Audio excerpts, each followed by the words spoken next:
चलो सर्वांना नमस्कार. नेहमीप्रमाणे तुमच्या सगळ्यांचं कंबाईन मेंटर ऑफिशियल या प्लॅटफॉर्मवरती खूप मनापासून स्वागत आहे.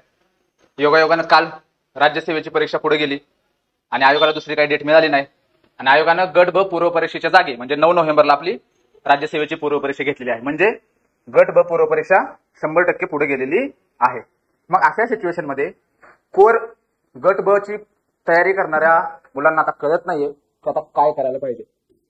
पण असंही वाटतं की का कळत नाही, की काय नाही केलं पाहिजे किंवा काय केलं पाहिजे, का कळत नाही. ठीक आहे, आपण स्पर्धा परीक्षेची तयारी करतोय तर आपल्याला माहित आहे ह्याच्यामध्ये बरेचसे अडथळे येत असतात. म्हणजे आपल्या अडचणी वेगळ्या असतात, परंतु परीक्षेच्या दृष्टीने काही अडचणी असतात त्या आपल्याला स्वीकाराव्या लागतात. आता हे परीक्षा वारंवार पुढे जाणं, परीक्षेवरती केस पडणं, म्हणजे हा एक आपण त्याला काय म्हणतो की हा परीक्षेचा भागच झालाय. हे आपल्याला मान्य केलं पाहिजे आणि मग पुढे गेलं पाहिजे. आपली गट ब ची पूर्व परीक्षा पुढे गेली, आता करायचं काय? हाताहात असा ठेवायचा आणि परीक्षेची वाट बघत बसायचं का पुढचं प्लॅनिंग करून परत अभ्यास करायचा? आपल्या काय फायद्याचं आहे का विचार करत राहायचं की गट ब ची पूर्व परीक्षा कधी होईल? ठीक आहे, 25 नोव्हेंबरला होईल का 23 नोव्हेंबरला होईल का 30 नोव्हेंबरला होईल का जानेवारीमध्ये जाईल का डिसेंबरला होईल? आपल्या हातामध्ये काय आहे? म्हणूनच काल मी टेलिग्रामला टाकलं की आपल्या हातामध्ये नसणाऱ्या गोष्टीची चिंता करण्यापेक्षा आपल्या हातामध्ये ज्या गोष्टी आहेत त्याची काळजी केल्यानंतर आपला रिझल्ट येणार आहे. आणि हे कोण करतं? ज्यावेळेला मी तो मेसेज टाकला त्यानंतर 5व्या ते 10व्या मिनिटाला बऱ्याच मुलांचे मेसेज आलेत की सर आम्ही प्लॅनिंगला सुरुवात केलेली आहे. मग आपल्याला असं वाटतं की अरे एवढा कटअप वाढतो कसा? तर स्पर्धा परीक्षेमध्ये गावखेड्यामध्ये अशी बरीचशी पोरं आहेत की जे परीक्षा पुढे गेल्यानंतर हातावर हात ठेवून गप बसत नाहीत, परत वही पेन काढतात, परत छानपैकी पुढच्या तयारीला लागतात, परिस्थिती स्वीकारतात. आपण ते करायला पाहिजे का नको? 2020 म्हणजे आमच्या वेळेलाही तशीच परिस्थिती होती. कोरोनाचा काळ होता, पूर्व परीक्षा 5-6 वेळा पुढे गेली, मुख्य परीक्षा 5-6 वेळा पुढे गेली, ग्राउंड 2-3 वेळा पुढे गेलं, इंटरव्ह्यू पुढे गेला. म्हणजे आमच्या वेळेला तर सगळंच पुढे गेलं होतं. आणि त्या परिस्थितीमध्ये जी पोरं टिकून राहिली, ज्यांनी सातत्यामध्ये खंड पडू दिला नाही, ती पोरं फायनल लिस्ट मध्ये होती. ठीक आहे, आता आपल्या हातामध्ये काय आहे? जे झालंय ते स्वीकारायचं, पुढच्या तयारीला लागून जायचं. म्हणजे हे काही आयोगानं उगीच नाही केलं. महाराष्ट्रातल्या काही भागामध्ये जसं की मराठवाडा आहे, विदर्भ आहे, तर या भागामध्ये खरंच परिस्थिती तशी आहे. मी तुम्हाला शेवटी दाखवतो. तर त्या पोरांचं नुकसान होऊ नये म्हणून आयोगाने हा डिसिजन घेतलेला आहे. ठीक आहे, आपणही थोडासा संयम ठेवू. जास्त काय आपल्याला 4-5 महिने वाट बघावी लागणार नाही. महिन्याभराचा प्रश्न आहे आणि ह्या महिन्याभरामध्ये आपण कुठं कमी पडत आहोत तर त्या गोष्टीची, त्या भागाची तयारी करून घेणं आपल्याला गरजेचं आहे. ठीक आहे, बघू काय करता येईल आपल्याला. चलो, आता आपण असं अपेक्षित धरतोय की आपली एक्झाम 30 नोव्हेंबरला होणार आहे. ठीक आहे, मला एक्झॅक्ट डेट माहित नाही, परंतु काहीतरी समोर ठेवलं पाहिजे, कुठली तरी तारीख समोर ठेवली पाहिजे. असं वाटते की राज्यसेवेची परीक्षा 9 नोव्हेंबरला होते, तर 9 नोव्हेंबरची गट ब पूर्व परीक्षा 30 नोव्हेंबरला गट क पूर्व परीक्षा जागी होऊ शकते. ठीक आहे, बाकी त्या दिवशी कुठल्या परीक्षा आहेत नाही तो भाग नंतरच आहे. पण आपण असं गृहीत धरू की 30 नोव्हेंबरला आपली गट ब ची पूर्व परीक्षा होते. एक डेट कुठली तरी समोर ठेवावी लागेल, नाहीतर असंच जर अभ्यास करत जर राहिला तर टार्गेट्स पूर्ण होणार नाहीत. असंच जर अभ्यास करत राहिला तर लक्षात ठेवा रिव्हिजन होणार नाहीत. त्याच्यामुळे आपण ही तारीख धरतोय, तुम्ही हीच तारीख धरा, म्हणजे आपल्या ताकदीने अभ्यास होईल. आता आपण असं अपेक्षित करू की आपल्याकडे 60 दिवस आहेत. ठीक आहे, जर म्हणजे जवळपास 64-65 दिवस आहेत, पण आपण 60 दिवसाचं प्लॅनिंग करतोय. 30 नोव्हेंबरला परीक्षा आहे आणि आपल्याकडे 60 दिवस आहेत. ठीक आहे, आता ह्याच्यामध्ये एकूण 3 रिव्हिजन होतील आपल्या. त्या रिव्हिजन कशा होतील हे मी तुम्हाला पुढे जाऊन सांगेन. पण जर टार्गेट ठेवून जर केलं तर ह्या 3 रिव्हिजन होतील, नाहीतर 60 दिवसामध्ये एक पण रिव्हिजन होणार नाही. मी आता क्लिअर करतो. काही मुलांच्या 4 सुद्धा रिव्हिजन होऊ शकतात. ठीक आहे, पण मिनिमम 3 रिव्हिजन आपल्या झाल्या पाहिजेत. तरच लक्षात ठेवा परीक्षेला गेल्यानंतर गोष्टी आठवतील, परीक्षेला गेल्यानंतर टाइम मॅनेजमेंट तुमचं होईल. ठीक आहे, परीक्षेला गेल्यानंतर तुमचा आत्मविश्वास, कॉन्फिडन्स टिकून राहील. कंबाईनच्या पूर्व परीक्षेला काय लागतं रे? रिव्हिजन लागते, मॅक्झिमम प्रॅक्टिस लागते, पीवायक्यू वरती कमांड लागते. पण हे आयोगाच्या चौकटीत करायचं असतं. काढलं पुस्तक आणि काढला कुठलाही टॉपिक आणि वाचत सुटला असले प्रकार नसतात करायचे. ही पहिली गोष्ट आहे. म्हणजे अभ्यास करत असताना पहिली गोष्ट हीच आपण केली पाहिजे की आपण कुठल्या परीक्षेचा अभ्यास करतोय? गट ब पूर्व परीक्षेचा करतोय. मग आयोग प्रत्येक विषयामध्ये कुठल्या टॉपिक वरती प्रश्न विचारतं हे आपल्याला बघायला नको. तर ही चौकट जी आहे तर ती तुमची तयार असली पाहिजे, तर लक्षात ठेवा रिव्हिजन होते. आता क्वालिटीचं आमचं पुस्तक वाचायचं म्हटलं तर लक्ष द्यायचं होईल का 5 दिवसात? होईल का रे? नाही होणार. महाराष्ट्राचा आणि भारताचा भूगोल वाचायचा म्हटलं तर किती दिवस लागतील? होईल का 5 दिवसात? नाही होणार. तेच असतं की त्या पुस्तकातून असे टॉपिक बाजूला काढायचे असतात की दरवर्षी आयोग त्याच्यावरतीच प्रश्न विचारतात. मागचे 5 वर्ष आयोग जर त्याच्यावरतीच प्रश्न विचारत असेल तर पुढच्या वर्षी आयोग काही चेंज करेल का? मग तुम्ही का चेंज होताय, तुम्ही का तुमची चौकट बदलताय? आयोगाच्या चौकटीत अभ्यास केला तरच लवकर पास व्हाल, ही पहिली गोष्ट मी तुम्हाला सांगतोय. ह्याच्याशिवाय अशक्य आहे सगळं गोष्ट. ठीक आहे, बघा रिव्हिजन कशी करायची. ठीक आहे, आता ही पहिली रिव्हिजन असेल तुमची. समजा उद्यापासून तुम्ही अभ्यासाला सुरुवात करताय, तर तुमची पहिली रिव्हिजन असेल. 25 दिवसामध्ये पहिली रिव्हिजन तुमची होईल. ठीक आहे, म्हणजे प्रत्येक विषयाला 5 दिवस. आता हे 5 विषय कोणते? ठीक आहे, polity, geography, history, economics, science, हे तुमचे 5 विषय. ठीक आहे, राहिले कुठले? मग तुम्ही म्हणणार सर आपल्याला 5 विषय आहेत का? राहिला आपला करंट, दुसरा महत्वाचा सगळ्यात मॅथ रिझनिंग. तर हे आपण रोज अभ्यासतो, ह्याचा आपण रोज अभ्यास करतो आणि तो केलाच पाहिजे. ठीक आहे, परंतु हे 5 विषय जे आहेत कोड, तर ह्यांना आपण एका शेड्यूल मध्ये टाकून त्याचा अभ्यास करणं अपेक्षित आहे. मग पॉलिटीला 5 दिवस, जिओग्राफीला 5 दिवस, हिस्ट्रीला 5 दिवस, इकॉनॉमिक्सला 5 दिवस आणि सायन्सला 5 दिवस. 25 25 दिवसामध्ये एक रिव्हिजन तुमची होते. बाकी साइड बाय साइड तुमचं मॅथ रिझनिंग होते, तुमचं करंट होते. मग करंट सुद्धा टार्गेट ठेवून केलं पाहिजे की बाबा आज मला हे संपवायचं आहे, आज मला एवढे पेजेस व्यवस्थित संपवायचे आहे, त्याचा फॅक्च्युअल डाटा काढायचा आहे. मॅथ रिझनिंगचं सुद्धा हेच की बाबा आज मला हा टॉपिक कव्हर करायचा आहे, त्याच्यावरचे एवढे पीवायक्यू सोडवायचे आहेत, एवढे प्रश्न सोडवायचे. तर प्रत्येक गोष्ट टार्गेट ठेवून केली तर लक्षात ठेवा तुम्ही ठेवलेलं टार्गेट अचीव होईल. नाही तर सगळं असंच चालत राहील. आता सांगतो. ठीक आहे, बघा दुसरी रिव्हिजन 20 दिवसामध्ये, म्हणजे प्रत्येक विषयाला 4 दिवस. आपले 5 विषय, 4 पंचे 20. ठीक आहे, 20 दिवसामध्ये दुसरी रिव्हिजन संपते. तिसरी रिव्हिजन 15, म्हणजे प्रत्येक विषयाला 3 दिवस. झाले तुमचे 60 दिवस.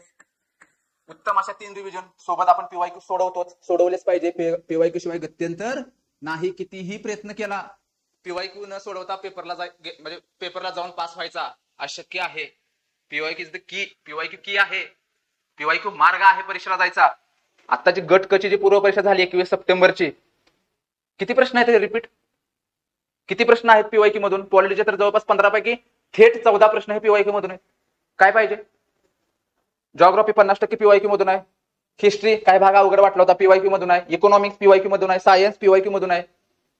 आयोगानं प्रत्येक विषयाला सगळं विचारलंय आतापर्यंत.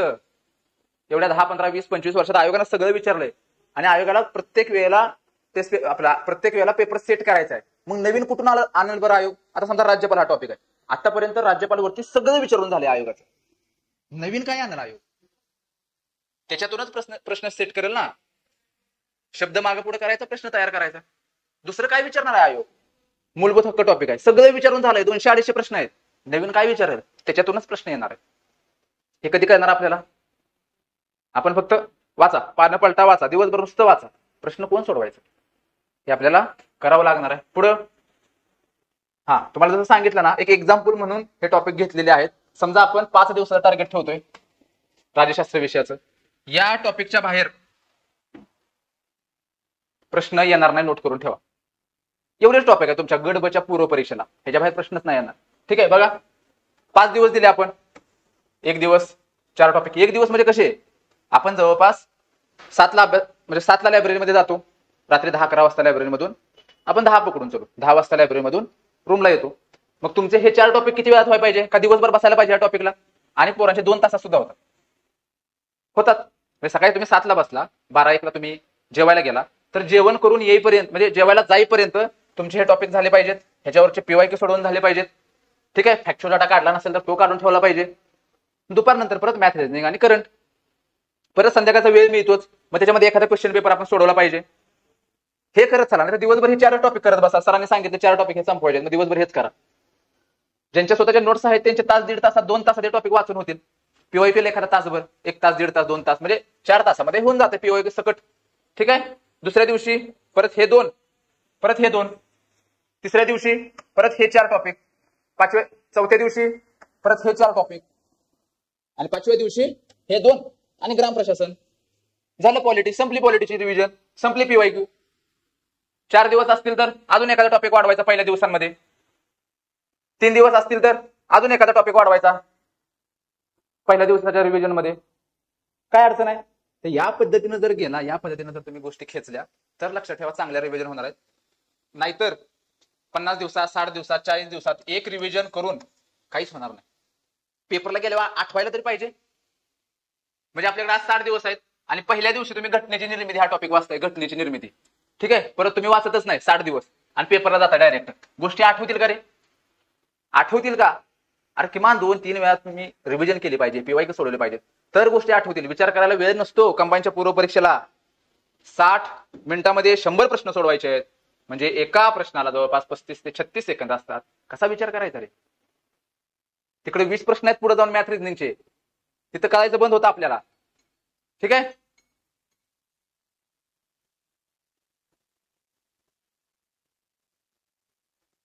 तर या गोष्टी लक्षात घेतल्या पाहिजेत. परत एक्झाम्पल म्हणून भूगोल विषयाचे पण टॉपिक घेतलेत. याच्या बाहेर तुमचा प्रश्न जाणार नाही. ठीक आहे. भारताचे टॉपिक तिकडे आहे, हे भारताचे टॉपिक, हे महाराष्ट्राचे टॉपिक. ह्याच्या बाहेर तुमचा प्रश्न जात नसतो. 10 प्रश्न तुम्हाला विचारले जाणार आहेत. ह्याच्या बाहेर जर प्रश्न गेला तर फोन करायचा. ठीक आहे. आतापर्यंत मागच्या 5 वर्षामध्ये ह्याच्या बाहेर प्रश्न गेला नाही. तुम्हाला 7 प्रश्न इथं असतील, 7 प्रश्न, 3 प्रश्न इथं असतील. ठीक आहे. बघा, पहिल्या दिवशी समजा आपण हे 3 टॉपिक वाचले, दुसऱ्या दिवशी आपण हे 3 टॉपिक वाचले, तिसऱ्या दिवशी हे 2, हा एक टॉपिक वाचला, चौथ्या दिवशी हे 3 टॉपिक वाचले, 5व्या दिवशी हे 4 टॉपिक वाचले. झाली 5 दिवसामध्ये भूगोलाची रिव्हिजन. कशाला पुस्तकं वाचायला लागतात? बघा ना, भूगोलाचे जे काही प्रश्न तुम्हाला 3 किंवा 4 विचारले जातात, ते प्रश्न या 4 टॉपिकच्या बाहेर आहेत का बघा बरं. त्यात पण आपला एक टॉपिक कमी होतो. तो कुठला? भारताची लोकसंख्या. का कमी होतो? इकॉनॉमिक्स मध्ये भारताची आणि महाराष्ट्राची लोकसंख्या, म्हणजे भारताची, तुम्ही भूगोलमध्ये महाराष्ट्राची लोकसंख्या उत्तम करून घ्या, भारताची लोकसंख्या तुमची इकॉनॉमिक्स मधून खूप चांगली होते. म्हणजे अगदी लोकसंख्येच्या टप्प्यांपासून ते लोकसंख्या धोरणापर्यंत, जे 2000चं लोकसंख्या धोरण आहे तिथपर्यंत उत्तम होतं इकॉनॉमिक्स मधून. मग डबल तुम्हाला भारताच्या भूगोलामध्ये वाचायची गरज आहे का भारताची लोकसंख्या? नाही. झालं 5व्या दिवशी 3च टॉपिक. किती वेळ लागतो एक एक विषय संपवायला? हे कधी होईल? टार्गेट ठेवून केलं तर, आणि तुमच्याकडे अशी प्रत्येक विषयाची चौकट तयार असेल तर. माझं खोटं वाटत असेल तर मागचे प्रश्न काढून बघायचे 5 वर्षाचे, याच्या बाहेर प्रश्न गेलाय का? नसतो जात. ठीक आहे. आयोगाचं काहीतरी ठरलंय ना, का कुठलेही आयोग प्रश्न काढून टाकून देईल पेपरला? असं नाही होत. जर होत असतं की कुठलाही प्रश्न घ्यायचा आणि टाकायचा, तर 60, 62, 65 मिनिट लागलं नसतं. पहिली गोष्ट क्लिअर करतोय, ते 30, 32, 35 वरच अडकलं असतं. ठीक आहे. त्यामुळे ह्या गोष्टी लक्षात घ्यायच्या. पुढं आपला हा महत्वाचा पॅटर्न आहे, जो मी ह्याच्या आधी ग्रुपला टाकला होता. जवळपास तो 60,000 पोरांनी तो टेलिग्रामला बघितला. 50-50चा पॅटर्न. ठीक आहे.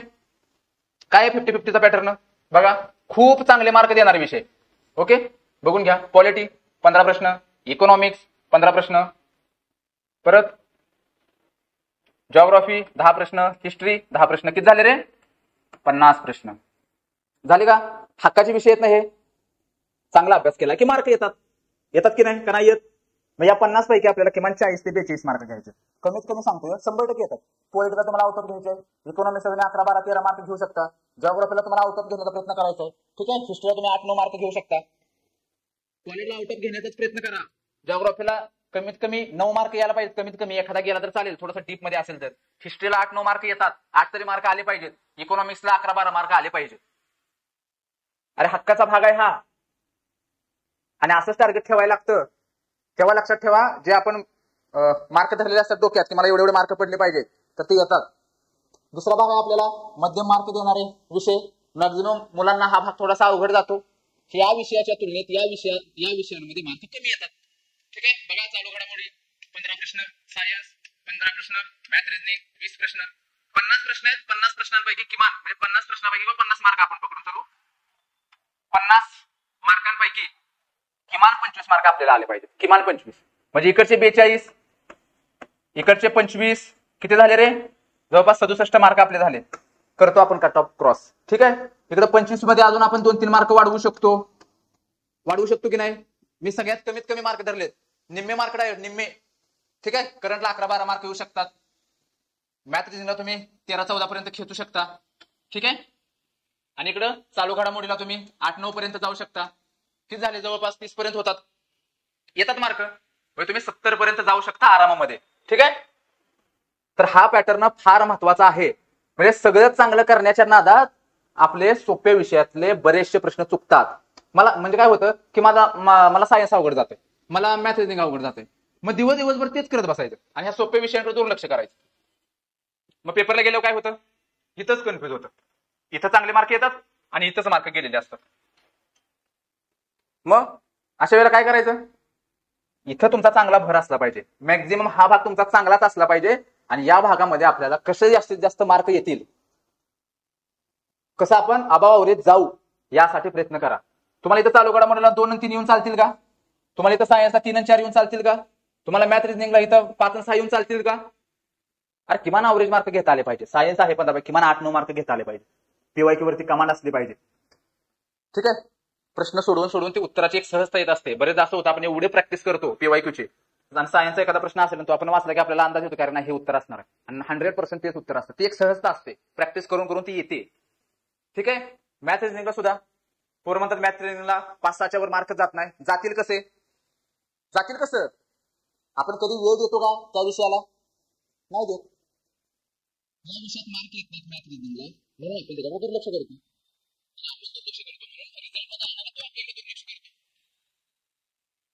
मार्क येतच नाही असं काय झालंय का? ठीक आहे. मॅथ थोडंसं अवघड जाते. रिजनिंग आहे ना सोपं, किमान 10 प्रश्न विचारले जातात. ते ज्या टॉपिक वरती रिजनिंगला प्रश्न विचारले जातात ते 10 टॉपिक चांगले करून घ्या. काय अडचण आहे? मॅथ रिजनिंग सगळंच अवघड असतं का?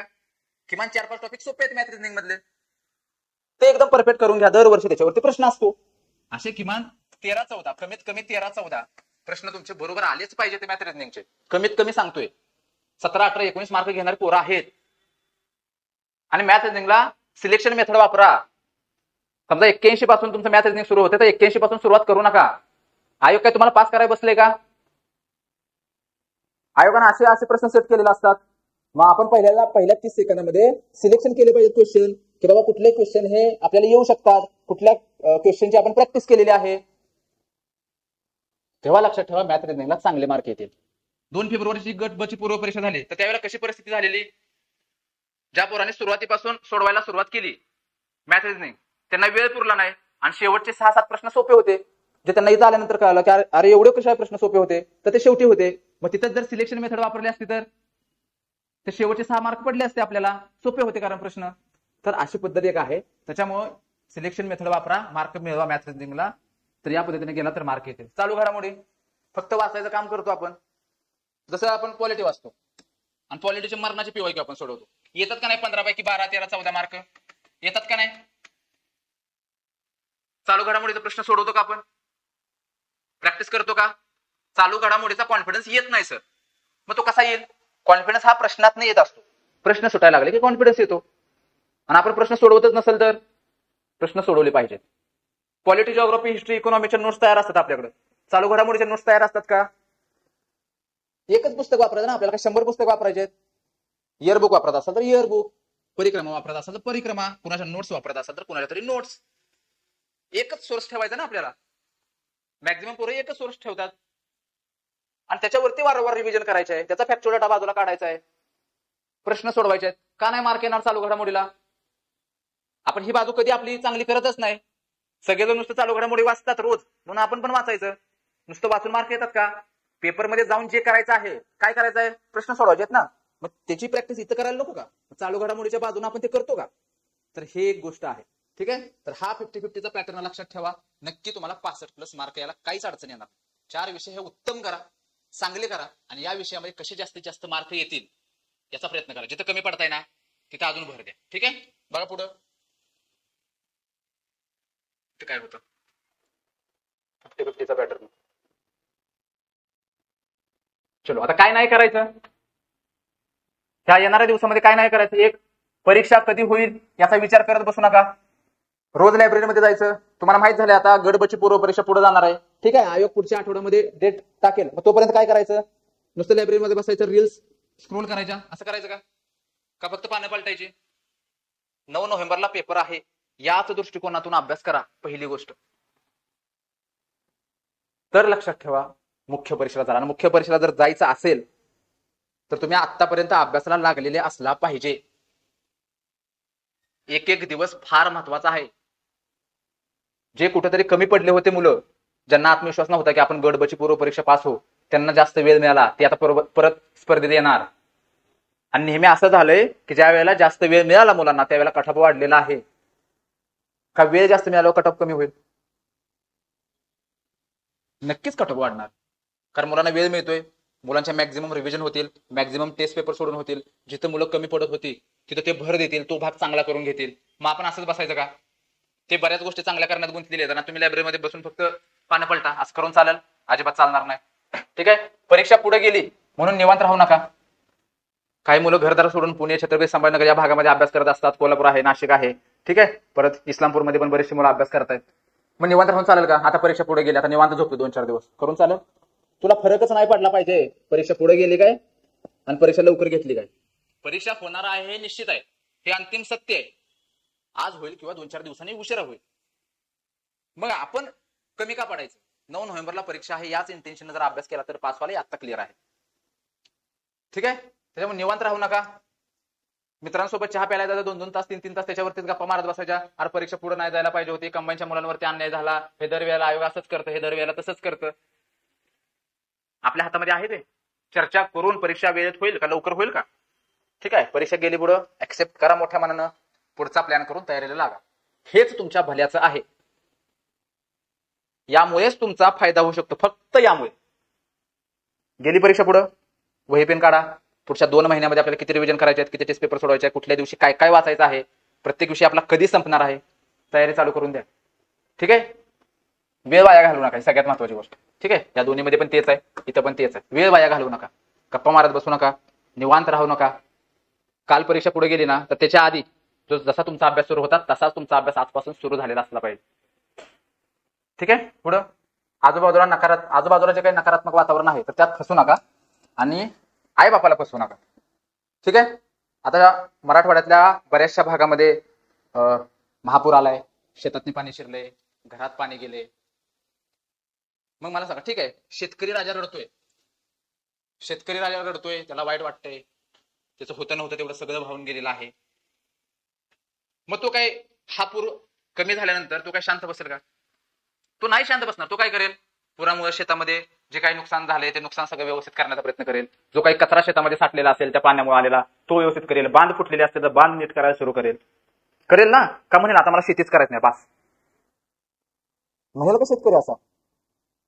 त्याचं पोट आहे त्याच्यावरती आणि तुमचंही पोट या नोकरीवरतीच चालणार आहे. मग तुम्हाला शांत बसून चालेल? परीक्षा पुढे गेले, लागा अभ्यासाला. शेतकरी काय बंद करणार नाही शेती करायची, परत तेच करणार आहे, त्याला पर्याय नाहीये का? तुमच्याकडे पर्याय आहे का अभ्यासाशिवाय? मग करा ना अभ्यास. पर्याय असेल तर जावं घरी मग. ठीक आहे, काय मिळालेल्या वेळेचा कसा फायदा करून घ्यायचा बघा. पहिली गोष्ट, ज्या विषयात कमी मार्क्स येतात तिथं थोडं अधिक लक्ष द्या. बरेचदा तुमचा सायन्स थोडासा कठीण असतो, मॅथ रिजनिंग थोडंसं आपल्याला जड जातं, तर मार्क येत नाहीत. फायदा करून घ्या. आधी जर मॅथ रिजनिंगला 2 तास देता होता तर आता 3 तास द्या. करा प्रॅक्टिस वारंवार. 10चे 12 कसे होतील, 12चे 15 कसे होतील, 15चे 18 कसे होतील याकडे भर द्या आणि असे मार्क घ्या की परत आयोगानं दुसऱ्या आन्सर कीने कितीही प्रश्न कॅन्सल केले किंवा कितीही प्रश्नांमध्ये बदल केला तरी तुमचा रिझल्ट जाता कामा नये. फ्री झाल्यानंतर 2-3 दिवसापासून तुम्ही मुख्य परीक्षेच्या तयारीला लागला पाहिजे. या मानसिकतेने पेपर द्या. जर काटावरती जर मार्क असतील, झोप लागत नाही, रिझल्ट लागेपर्यंत अभ्यासामध्ये लक्ष लागत नाही, हे मी अनुभवलंय, भोगलंय आणि हा व्हिडिओ बघणाऱ्या कितीतरी लोकांनी हे जवळून पाहिलेलं असेल. त्यामुळे मार्क घेत असताना अगदी चांगलेच घ्या. ठीक आहे, पास कसं होऊ, येणाऱ्या पूर्व परीक्षेत आणि मुख्य परीक्षेला कसं जाऊ, फार सुंदर अनुभव असतो मुख्य परीक्षेचा. तर मुख्य परीक्षेला कसं जाऊ इकडे तुमचं लक्ष असलं पाहिजे. नाहीतर पूर्व परीक्षा झाल्यानंतर आपले बरेचसे मित्र मुख्य परीक्षेला गेलेले असतात आणि आपण 2-4 मार्कांना नापास झालेला असतो. फार वाईट स्थिती असते ही. काय करायचं कळत नाही. आपला सगळा ग्रुप मुख्य परीक्षेला असतो, आपण परत नापास झालेला असतो. त्याच्यामुळे जिथं चुका होत आहे त्या गोष्टींची काळजी घ्या. ठीक आहे, पुढं रिव्हिजन वाढवा. आता तुम्हाला सांगितलं किमान 3 ते 4 रिव्हिजन झाले पाहिजेत. रिव्हिजन शिवाय मार्क येणं अशक्य आहे. रिव्हिजन झाल्याच पाहिजेत. एका रिव्हिजन काही होणार नाही, 2 रिव्हिजन काय होणार नाही, 3-4 रिव्हिजन झाल्या पाहिजेत. ठीक आहे, पुढं टेस्ट पेपरची प्रॅक्टिस करा, वाढवा प्रॅक्टिस. दर 2 दिवसात एक टेस्ट पेपर सोडवा. जुने सोडवा, काय हरकत नाही. त्याच्यामध्ये फक्त करंट वेगळं असतं, करंट नका सोडवा. बाकी सगळं सारखंच आहे. इतिहास सारखा आहे, भूगोल सारखा आहे, राज्यशास्त्र सारखं आहे, मॅथ रिजनिंग सारखं आहे. सोडवा. 2024चे 23चे 22चे पेपर जे मिळतील प्रिंट काढून आणा, जॉब सेंटरवरून सोडवा. जेवढे जास्तीत जास्त प्रॅक्टिस वाढवता येईल. प्रॅक्टिसनं काय होतं, चुका सुधारतात. चुका सुधारल्यामुळे काय होतं, टेस्ट पेपरला मार्क यायला लागतात. मार्क आल्यामुळे काय होतं, आत्मविश्वास वाढायला सुरुवात होते. आत्मविश्वास वाढल्यामुळे काय होतं, अरे फायनलचा पेपर पास होणार तुम्ही. आपण करतो का, आपण टेस्ट पेपर सोडवतो का, आपलं तेच वाचायचं, टॉपिक वाईज आयोगाचे पीवाय सोडवायचे, झालं. रिव्हिजन करणं गरजेचंच आहे, आयोगाचे टॉपिक वाईज प्रश्न सोडवणं गरजेचंच आहे, पण बाहेरचे टेस्ट पेपर सुद्धा सोडवणं गरजेचं आहे. प्रत्येकाने वेगवेगळ्या माइंडसेटने तयार केलेले असतात क्वेश्चन, ठीक आहे, तर ते सोडवले पाहिजेत, तर फायदा होणार आहे. कमीत कमी 25 टेस्ट पेपर आपले कसे सोडवून होतील या 60 दिवसामध्ये, ठीक आहे. 20 सोडवा तरी चांगला आहे. आता मी 4च सोडवतो, माझे 5च झाले, माझे 8च झाले, असलं करू नका. दर 2-3 दिवसात एक टेस्ट पेपर आपला सोडून झाला पाहिजे, काळजी घ्या. परत मॅथ रिजनिंगची प्रॅक्टिस करा. मॅक्झिमम मुलांना मॅथ रिजनिंगची भीती वाटते, अडचण असते, त्यांच्याकडे संधी आहे, प्रॅक्टिस करा, मार्क वाढवण्याचा प्रयत्न करा. समजून घ्या मॅथ रिजनिंग. या जगामध्ये कुठलीही गोष्ट अशक्य नाही, फक्त आपण प्रयत्न करायला पाहिजे, ठीक आहे. मल्हारी म्हणून आपला कंबाईन मेंटरचा विद्यार्थी आहे, मल्हारी माळी म्हणून, त्याला मॅथ रिजनिंगला 3 आणि 4 मार्क येत होते. आता कुठली पण परीक्षा होत्या 17, 18, 19 मार्क येतात. हे कशामुळं, प्रयत्न केला, आधी काहीच येत नव्हतं, ठरवून प्रयत्न केला, 17, 18 मार्क येतात. आता प्रयत्न करा, मार्क येतात, ठीक आहे. एखाद्या विषयाच्या नोट्स राहिले असतील तर तयार करा, हे रिव्हिजनसाठी उत्तम आहे. ज्याच्याकडे नोट्स असतात तर त्याची शेवटच्या आठवड्यामध्ये पूर्ण सिलेबसवरती एक रिव्हिजन होते, आणि जशी रिव्हिजन होते तशीच पेपरमध्ये टाकायची असते. तर नोट्स तयार नसतील काही विषयांच्या, तर एखाद्या दुसऱ्या विषयांच्या नोट्स तयार करा.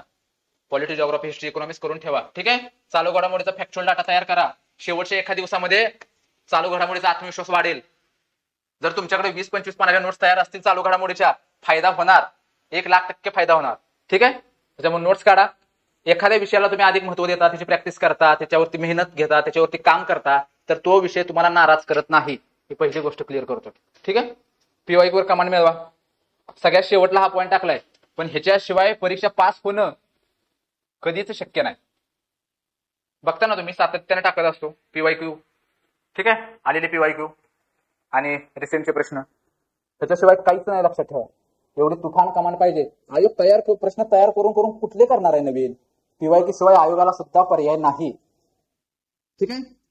आताही सांगतो, परत आता जी काही आपली पूर्व परीक्षा होईल गट ब आणि गट क ची, तर त्याच्यामध्ये पण पॉलिटीचे 15 प्रश्नांपैकी 12-13 प्रश्न पीवायक्यूच असणार आहेत. जिओग्राफीचे 10 प्रश्नांपैकी 6-7 प्रश्न पीवायक्यूच असणार आहेत. हिस्ट्रीचे 10 प्रश्नांपैकी 6-7 पीवायक्यूच असणार आहेत. माहिती दुसरं करू शकत नाही आयोग तयार प्रश्न, कुठले करेल. जर समजा आयोगाने जोड्या लावायला एखादा प्रश्न विचारलेला असेल तर त्यातलीच एक जोडी घेतं आणि त्याचा 1 लाईनर प्रश्न तयार करतं. हे असं आहे सगळं, ठीक आहे. पाठांतरवरती भर द्या, फॅक्च्युअल डाटा पाठच पाहिजे तर पेपरला लवकर आठवल, ठीक आहे. हे वाक्य, जास्त मिळालेला वेळ ही संधी असते, नुकसान नाही. त्यामुळे मिळालेल्या वेळेचं सोनं करा. बऱ्याच मुलांना असं वाटतंय, मी बघतोय की सर जॉब सोडून किंवा सुट्ट्या टाकून अभ्यास करतोय, पण ठीक आहे, काही थोड्या बाजूनं नुकसान तुमचं होईल. आर्थिक बाजूने तुम्ही नोकरीमधून सुट्ट्या घेतलेल्या आहेत विदाउट पे आणि त्याच्यामुळे अभ्यास पण करताय, हरकत नाही, परिस्थिती स्वीकारली पाहिजे. पण हे जो काही मिळालेला वेळ असतो, तर ही लक्षात ठेवा, संधी असते. मला आजही असं वाटतं की 2020 ची ज्यावेळेला पूर्व परीक्षा होती आणि ती जर ठरलेल्या वेळेमध्ये जर झाली असती, ठीक आहे, त्या 3-3.5 महिन्यामध्ये, तर मला वाटतं की तेवढे मला मार्क आले नसते. आयोगाने वेळ वाढवून दिला, कारण माझ्यासोबत अभ्यास करणारी मुलं हे 3-3, 4-4 मेन्स देणार होते, 2-2, 3-3 इंटरव्ह्यू देणार होते. पण त्यांच्या तुलनेत आपल्याला जर टिकायचं असेल, त्यांच्याबरोबर टिकायचं असेल, तर मिळालेली जी काही वेळ आहे तर त्याला संधीचं मानलं पाहिजे. आणि जो काही एक्स्ट्रा वेळ 2020च्या वेळेला मिळाला तर त्याच्यामध्ये परिपूर्ण तयारी केली, उत्तम मार्क आले, रिझल्टमध्ये आलो, 45वा रँक आला, काय पाहिजे अजून. त्यामुळं हा जो काही वेळ मिळालेला आहे तर त्याचं आपण सोनं केलं पाहिजे, ठीक आहे. बघा आपला कुठे गेला, इथंच आहे ना. अरे मराठवाड्यामध्ये खरंच तशी परिस्थिती आहे, फार त्रासदायक आहे. आता हे बघा, हा व्हिडिओ, हे बघा, इथं दार आहे, उंबरा, हे बघा घराचा उंबरा आहे, दारात पाणी आहे. पोरांनी कसं परीक्षेला यायचं होतं. आपल्याला वाटतं की परीक्षा व्हायला पाहिजे होते, पण काही ठिकाणी खरंच परीक्षा घेण्यासारखी परिस्थिती नाही. म्हणजे जे गावखेड्यामध्ये अभ्यास करतायत मुलं, तर त्यांना खरंच परीक्षा केंद्रावरती येण्यासारखी परिस्थिती नव्हती कदाचित, म्हणून आयोगाने ही परीक्षा पुढे ढकलली असावी. आणि आताही म्हणजे आज उद्या पण तसंच वातावरण आहे. आणि मला असं वाटतंय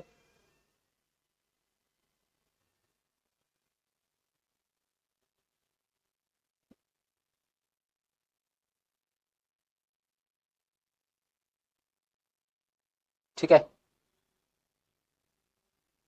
मला असं वाटतंय की हे जे काही मराठवाड्यातली विदर्भातली जी मुलं आहेत तर ही परिस्थिती फार न बघण्यासारखी आहे, त्रासदायक आहे. मागच्या 2-3 वर्षामध्ये सांगली कोल्हापूरला अशीच परिस्थिती आली होती की आम्ही फार जवळून बघितलेली आहे. आणि एक गोष्ट अशी मला वाटते किंवा त्या 2 ओळी फार आपल्याला प्रोत्साहन देत असतात की भिंत कचली, चूल विजली, होते नव्हते सगळे गेले आणि प्रसाद म्हणून पापण्यामध्ये पाणी थोडे ठेवले. मोडून पडला संसार जरी मोडला नाही कणा, पाठीवरती हात ठेवून फक्त लढ म्हणा. आणि पाठीवरती हात ठेवून लढायला सांगायला नेहमी तयार असतो, हे तुम्हाला सगळ्यांना माहिती आहे परिस्थिती. आणि बरेच असं होते की मराठवाड्यातली, विदर्भातली बरीचशी मुलं छत्रपती संभाजीनगर, पुण्यासारख्या ठिकाणी येऊन अभ्यास करताय. घरामधलं, शेतामधलं सगळं वाहून गेलंय आणि इथं अभ्यासामध्ये बरेचदा मन लागत नसतं. पण परिस्थिती स्वीकारून थोडंसं दुर्लक्ष करायला पाहिजे. सगळं सुरळीत होणार आहे, पण तुमचा इकडे अभ्यास सुरू असला पाहिजे. ठीक आहे, नाहीतर त्याच विचारामध्ये राहायचं, घरी कसं चाललंय, होतंय व्यवस्थित, आपलं कुटुंब व्यवस्थित असलं की बस, याच्यापेक्षा मोठी गोष्ट काय नाही. वाहून जाऊ दे, सगळं गेले ना पावसानं, जाऊ दे वाहून, आपण पुन्हा उभं करू. पण माणसं आपली सुरक्षित असणं फार महत्वाचं आहे. ठीक आहे, ह्या सगळ्या गोष्टी म्हणायला जरी सोप्या वाटत असल्या तरी हे सगळं त्रासदायक आहे, पण हे स्वीकारायला पाहिजे. रडून, खचून, वाईट वाटून फार जास्त वेळ ह्या दुःखामध्ये गुंतणं काही बरोबर नाही. आपण पुन्हा उभं राहू, पुन्हा आपण हे सगळं निर्माण करू. आणि ही सगळी परिस्थिती बदलायची असेल तर आपल्याला अभ्यास केला पाहिजे, ही गोष्ट लक्षात ठेवा. ठीक आहे, आणि तुम्हा सगळ्यांना मनापासून शुभेच्छा. या प्लॅनिंगने तुम्ही अभ्यास करत राहिला पाहिजे. ठीक आहे, तुमची मेहनत मला असं वाटतं की सुरू आहे आणि तशीच मेहनत येणाऱ्या पूर्व परीक्षेपर्यंत तुमची सुरू राहिली पाहिजे. आई वडील फार मेहनत घेत आहे. ठीक आहे, आणि गावगाड्यामध्ये शेतीचं बरंचसं नुकसान सातत्यानं होत असतं. आणि मी नेहमी सांगतो की बाबा आपला कधीच खचला नाही आणि त्याने कधीच शेतीला सोडून दिलं नाही. तसं आपण थोडी एकदम पुढे गेली किंवा एखाद्या वेळेला आपण नापास झालो म्हणून ती परीक्षा सोडून द्यायची नसते. ठीक आहे, जे काही चुकते त्या चुका सुधारायच्या आणि परत तयारीला लागायचं. मी तुम्हाला हे सांगितलंय की बाबा 1 मार्कानं, मागच्या वर्षी 1 मार्कानं गेलेला पोरगा पुढच्या वर्षी महाराष्ट्रामध्ये पहिला आलाय. हा आपल्या महाराष्ट्रातला इतिहास आहे. तर परिस्थिती बदलत असते, फक्त बदलण्याची आपली तयारी असली पाहिजे. ठीक आहे, बाकी प्रत्येक गोष्टीमध्ये काय केलं पाहिजे, काय नाही, कसं पुढे सरकलं पाहिजे, कुठल्या दिशेने गेलं पाहिजे, हे सांगायला नेहमीच तयार असतो. जसा वेळ मिळतोय तसं तुम्हाला मार्गदर्शन करत असतो. फक्त तुम्ही अभ्यासामध्ये कमी पडू नका, बाकी आहेच तुम्हाला सांगायला. ठीक आहे, सर्वांना शुभेच्छा. ताकदीनं अभ्यास करा आणि गुलाल खेचून आणा. आणि मुख्य परीक्षेच्या तयारीला आपल्याला परत 2 महिन्यानंतर लागायचंय आणि आपल्याला मुख्य परीक्षेला जायचंय. ही तयारी फक्त किंवा हे डोक्यामध्ये तुमच्या असलं पाहिजे. सर्वांना शुभेच्छा. Thank you so much.